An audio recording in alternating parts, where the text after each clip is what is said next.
हमारे पास फोटोकेमिस्ट्री जो है हमारा फिजिकल केमिस्ट्री के अंदर आता है। ये लास्ट ईयर सेम के सिलेबस में बीएससी के लास्ट सेम में और second sem of MSc chemistry जब हम करते हैं तो उस टाइम हमारे पास फोटोकेमिस्ट्री सिलेबस है फिजिकल केमिस्ट्री के अंदर। तो हम बात करते हैं laws governing absorption of light. इससे बिफोर हम 2 लेक्चर्स ऑलरेडी स्टडी कर चुके हैं। तो हमारा जो थर्ड लेक्चर है वो है laws governing absorption of light. तो ये हमारे पास इसके अंदर 2 लॉ दिए गए थे एब्जॉर्प्शन ऑफ लाइट के लिए। फर्स्ट लॉ जो था वो लैम्बर्ट्स लॉ था और सेकंड लॉ जो है वो बियर्स लॉ है। तो हमारे पास ये दोनों लॉज जो हैं लैम्बर्ट्स लॉ, लैम्बर्ट्स नाम के साइंटिस्ट ने दिया था 1760 के अंदर। तो इसको हमने क्या है उसके नाम पर रखा गया है। सिमिलरली बियर्स लॉ को भी उसके नाम पर साइंटिस्ट के नाम पर रखा गया है। तो फर्स्टली हम लैम्बर्ट्स लॉ की स्टडी करेंगे। तो लैम्बर्ट्स लॉ स्टडी दिया गया लैम्बर्ट्स के थ्रू 1760 में। तो इसने क्या कहा लैम्बर्ट्स के अकॉर्डिंग हमारे पास क्या है, ये हमारे पास एक डायग्राम है। आई नॉट इंटेंसिटी की लाइट को इसके मोनोक्रोमेटिक होमोजेनियस मीडियम पर हम प्योर होमोजेनियस मीडियम पर फॉलो करते हैं। तो हमारे पास क्या ये आई जो है इंटेंसिटी की लाइट जो है वो क्या होगी, एब्जॉर्ब होगी एट पॉइंट एक्स पर। तो इसमें जो चेंज इन इंटेंसिटी जो होगी वो इसका डी आई होगी और चेंज इन लेंथ जो है वो डी एक्स होगा। टोटल लेंथ जो यहाँ से याद है वो एक्स है। तो यहाँ पर जो है एट पॉइंट एक्स पर हम डिफाइन कर रहे हैं कि मैथमेटिकली जो चेंज इंटेंसिटी जो होगी respect to length d I by d x direct to I होगा, जो इंटेंसिटी ऑफ लाइट यहाँ पर फॉल हुई है इस पर। ठीक है, अब हमारे पास क्या है, इस प्रोपोर्शनलिटी कांस्टेंट को उठाकर हमने के लगा दिया। के हमारे पास प्रोपोर्शनलिटी कांस्टेंट है जिसे हम क्या बोलते हैं, एब्सोल्यूशन कोएफिशिएंट कहते हैं।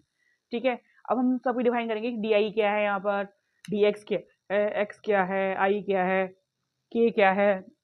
जितनी भी टर्म्स होती है हमारी फिजिकल केमिस्ट्री के अंदर हमें सभी को डिफाइन करना होता है। अगर हम डिफाइन नहीं करेंगे बेटा, हमारे डेरिवेशन में अगर हम सब कुछ डिफाइन करेंगे प्रॉपरली सही करेंगे तो फुल मार्क्स मिलेंगे। अगर नहीं करेंगे, कुछ हम कट कर देंगे तो हमारे मार्क्स भी कट हो जाएंगे। अगर आपको डेरिवेशन में फुल मार्क्स चाहिए तो फुल लिखना होगा आपको।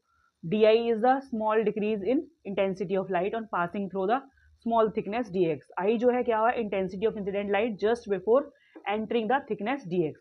जो आई वो क्या है, वो इंटेंसिटी है इंसिडेंट लाइट की जो हमारे पास जो है थिकनेस डी एक्स में एंटर होने से पहले की बात है। ठीक है, तो अब हमने क्या किया, इस आई को नीचे लेकर आ गए, आई के नीचे डी आई के नीचे डी आई बाई आई, और इस डी एक्स को इधर ले गए। फिर उसके बाद नेगेटिव साइन को भी इधर ले गए।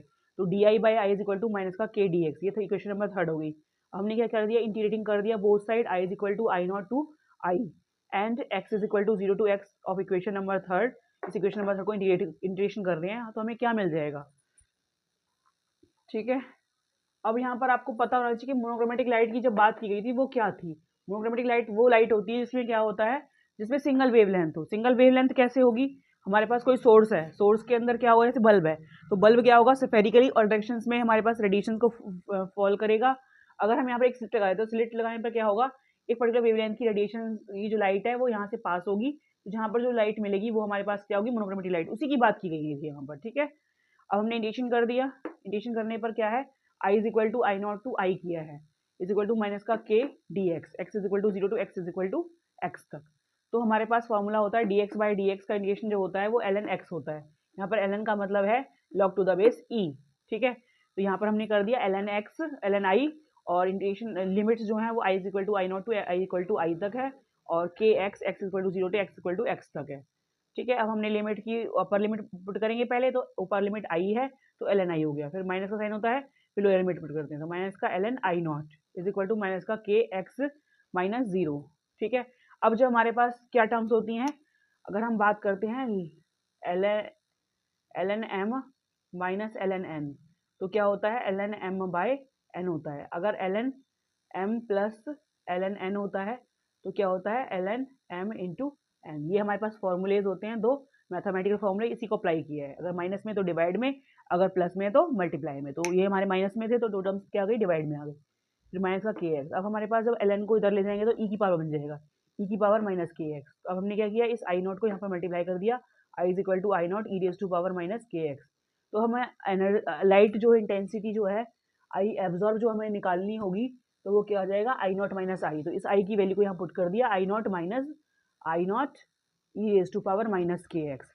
इक्वेशन जो 4th है इसकी अब हम अनदर फॉर्म निकालेंगे आगे, जो कि हम नेक्स्ट उसमें पढ़ेंगे।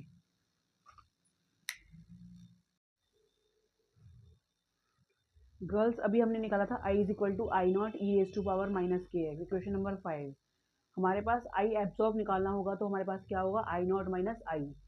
ठीक है, क्योंकि यहाँ पर टोटली जो आई नॉट इंटेंसिटी डाली गई है, तो आई नॉट माइनस आई जो है डिफरेंस कर देंगे तो इंटेंसिटी ऑफ लाइट एब्जॉर्ब निकल कर आ जाएगी। तो हमारे पास जो आई की वैल्यू है इसको यहाँ पुट कर दिया, I naught minus I naught e raise to power minus k x.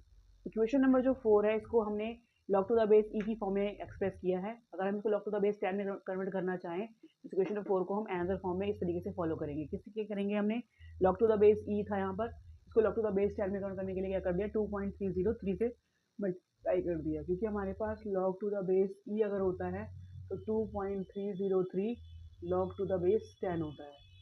ठीक है, यहाँ पर 10 बेस होता है लॉग का। ठीक है, तो यहीं पर हमने ऐसे ही किया है।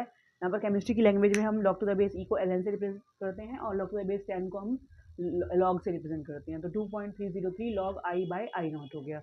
ठीक है, इज इक्वल टू माइनस का के एक्स। अब हमने क्या किया, इसको 2.303 डिवाइड में लेकर चले गए, तो ये माइनस का के एक्स बाई 2.303 हो गया, log I by I naught is equal to minus का, इसको हमने रिप्रेजेंट कर दिया कि जो हमारे पास ये कॉन्स्टेंट क्वान्टिटी है ये वाली, इसको हमने रिप्रेजेंट कर दिया कि ये के डैश के इक्वल है, तो के डैश इंटू एक्स हो गया। उसके बाद क्या किया हमने, लॉग को इधर ले जाएंगे तो 10 की पावर बन जाएगा, तो I by I naught is equal to 10 raise to power minus का के एक्स। तो आई की वैल्यू क्या आ गई, I naught 10 raise to power minus k dash x. यहाँ पर जो के डैश है वो के बाई 2.303 मैंने आपको बताया था कि ये वैल्यू है, इसे हम बोलते हैं एक्सटिंक्शन कॉफिशिएंट किसी सब्सटेंस का जो कि एब्जॉर्बिंग मीडियम पर डिपेंड करता है। किसका, एब्जॉर्बिंग मीडियम का जो है ये हमारे पास एक कांस्टेंट वैल्यू जिसे बोलते हैं एक्सटिंक्शन कॉफिशिएंट ऑफ सब्सटेंस, या फिर बोलते हैं एब्जॉर्प्शन कॉफिशिएंट या फिर एब्जॉर्प्टिविटी। ठीक है, इसके 3 नाम है। कौन कौन से नाम है के डैश के, एक्सटिंक्शन कॉफिशिएंट या फिर एब्जॉर्प्शन कॉफिशिएंट या फिर एब्जॉर्प्टिविटी। अब हम इसकी वैल्यू जो है के डैश की वैल्यू निकालना चाहेंगे तो क्या हो जाएगा, वो के डैश निकालना चाहें तो के डैश हो जाएगा, एक एक्स नीचे दे जाएगा माइनस के साथ, तो माइनस का 1/x log I by I not. अब मैं क्या करूँ, इसको उल्टा कर देती हूँ तो माइनस हट जाएगा। कैसे हटेगा, अगर log M minus log N होता है तो क्या होता है, लॉग एम बाई एन। अगर मैं माइनस कॉमन लेती हूँ तो क्या हो जाएगा, ये एन वाली टर्म पॉजिटिव हो जाएगी और पॉजिटिव वाली टर्म नेगेटिव हो जाएगी माइनस लेने पर, तो माइनस बाहर हो गया और एन बाई एम हो गया। तो सिमिलरली मैंने यहाँ पर उल्टा करने पर क्या होगा, नेगेटिव साइन आएगा, नेगेटिव ऑलरेडी एक है तो नेगेटिव नेगेटिव क्या हो जाएंगे, पॉजिटिव हो जाएंगे। तो अगर मैं क्या करना चाहूँ कि log I by I naught को 1 मान लेती हूँ तो हमारे पास k dash is equal to 1 by x हो जाएगा। बट हमारे पास log I naught by I equal to 1 है, इसका मतलब क्या है, आई नॉट बाई आई की वैल्यू 10 के इक्वल है, क्योंकि लॉग टू द बेस 10 की फॉर्म में है, तो आई यहाँ से निकल कर जाएगा 1/10 ऑफ आई नॉट। ठीक है, तो यहाँ से हम क्या है के डैश को डिफाइन करेंगे, तो के डैश जो होता है हमारे पास एक्सटिंक्शन कॉफिशिएंट। ठीक है, एब्जॉर्प्टिविटी के डैश की हमको रिप्रेजेंट कर रहे हैं, ये क्या हुआ हमारे पास, के डैश रेसिप्रोकल ऑफ क्या होगा, लेयर थिकनेस। जो एक्स है वो हमारी क्या है, लेयर थिकनेस के रेसिप्रोकल होगा ये। ठीक है, एक्सप्रेस किस में करते हैं, इसको सेंटीमीटर में करते हैं। ठीक है, एट विच लेयर थिकनेस की वैल्यू क्या होती है, सेंटीमीटर में होती है। At which intensity of incident light falls to 1/10 of original value. जो इंटेंसिटी ऑफ इंसिडेंट लाइट की जो वैल्यू है उसके 1/10 हो जाए, जो हमारे पास लाइट फॉल्स हो रही है, at which intensity of incident light falls to 1/10 of its original value, तो हमारे पास उस केस में क्या होगा, के dash is equal to 1/x के इक्वल हो जाएगा, मतलब रेसिप्रोकल ऑफ लेयर थिकनेस के इक्वल हो जाएगा क्या, एक्सटिंक्शन कॉफिशिएंट जो है वो। ठीक है, इस तरीके से हम डिफाइन कर देंगे। तो ये आपका लैम्बर्ट्स लॉ कंप्लीट हो गया बेटा।